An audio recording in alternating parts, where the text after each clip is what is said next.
tí wọ́n jẹ́ ọ̀kan pàtàkì nínú àwọn agbẹjọ́rò Abdulaziz Adébọ́lá tí kálukú mọ̀ sí Tani Olohun.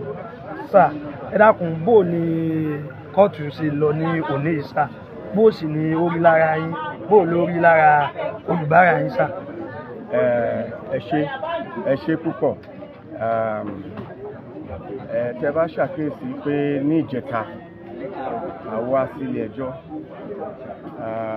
ṣùgbọ́n nítorí strike tó wà kò jẹ́ ká lè ṣe nǹkan kan lọ títí. Nínú tibẹ̀ a rí application fún bail àmúbẹ̀ níjọ́ yẹn, bọ́ ilé ẹjọ́ ò lè fún wa ní èsì, wọn fún wa ní ìròyìn ìjọ yẹn, wọ́n wá fi sí èlé, ìyẹn la bá wá lè ní. So nínú ẹ̀sùn méjèèjì tí a fi kan Abdulaziz Adébọ́lá Tani Olohun tí gbogbo wa mọ̀ ní Tani Olohun, ilé ẹjọ́ ti fún wa ní bail, wọ́n ti fún wa ní bail lọ́nà méjèèjì. Ní tàlákọ̀ọ́kọ́ wọ́n ní kó mú onídùúró 3 wá, ní ẹlẹ́ẹ̀kejì wọ́n ní kó mú onídùúró 2 wá. So ní ṣókí bí a ṣe rí lé nìyẹn, èyí tó túmọ̀ sí pé tí a bá rí bẹ́ẹ̀lì wọ̀nyẹn perfect léèní sọ̀la, a gba freedom ẹ̀ láti máa tẹ̀lé wa. Àwọn cases méjèèjì nìsín àti àjọ́nà sí 9th of January 2024.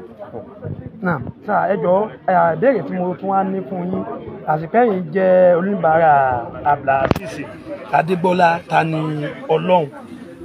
Ní fún àwọn Muslim tí wọ́n jọ ní kéèsì, bó ni ìwòye sí wọn àti ìwojú wọn tẹ́rí ní kóòtù lónìí?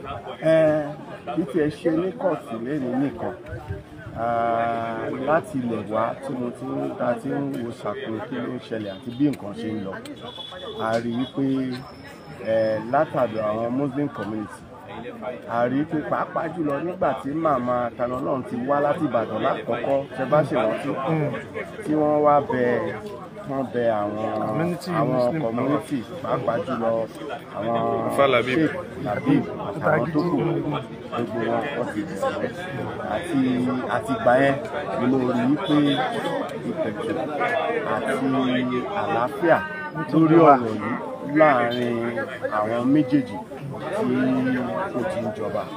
Lẹ́yìn náà ó tún farahàn wípé àlàáfíà ti ń jọba nínú ẹjọ́ náà. Náà bàbá, ìmọ̀ràn wo lẹ wá ní fún àwọn fáǹsì, ká sọ pé fáǹsì Tani Olohun, nítorí ó dùn mọ́ mi pé ẹ̀yin náà rí ti ń ṣẹlẹ̀ lérí mídíà lọ́tún lósì. Ìmọ̀ràn wo lẹ ní fún wọn tí ó fi já sí kinní yìí kó fi rí já síbẹ̀ ti fẹ́ jálẹ̀?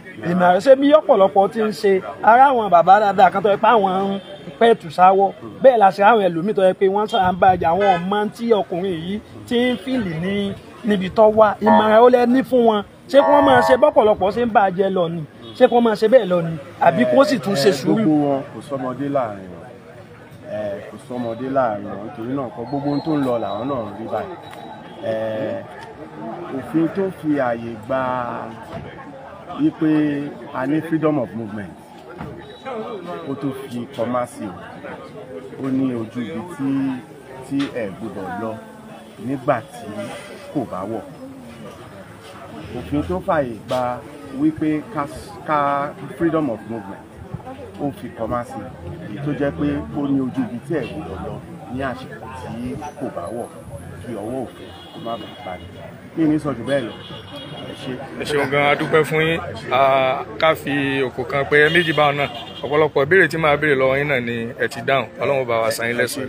Thank you so much, sir.